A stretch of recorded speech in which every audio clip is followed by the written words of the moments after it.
সেই পুলিশ, সেই আর্মি হামলা করেছে। তীব্র নিন্দা করি আমরা এটা। আপনাদের সবাইকে ধন্যবাদ।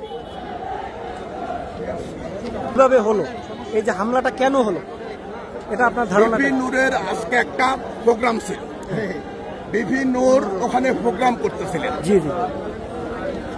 ওই প্রোগ্রামের থেকে হয়তো বা কেউ, আপনারা তো জানেন যে যারা স্বৈরাচারের সাথে জড়িত ছিল এদেরকে যেখানে দেখা হয়, যেখানে তাদেরকে পাওয়া যায় ওখানে তাদের উপরে হামলা হয়। এই স্বৈরাচার শুধু হাসিনা পালিয়ে গিয়েছে, স্বৈরাচারের অন্য দোসররা এখনো পালিয়ে যায় নাই। এই জাতীয় পার্টি হাসিনাকে 15 বছর ক্ষমতায় রেখেছে। জাতীয় পার্টির কারণে এই হাসিনা স্বৈরাচার হওয়া হয়েছে। না হলে আমরা আরো আগে স্বৈরাচারকে এই দেশ থেকে বিতাড়িত করতে পারতাম। সম্ভব ছিল আমরা হাসিনাকে বিতাড়িত করা।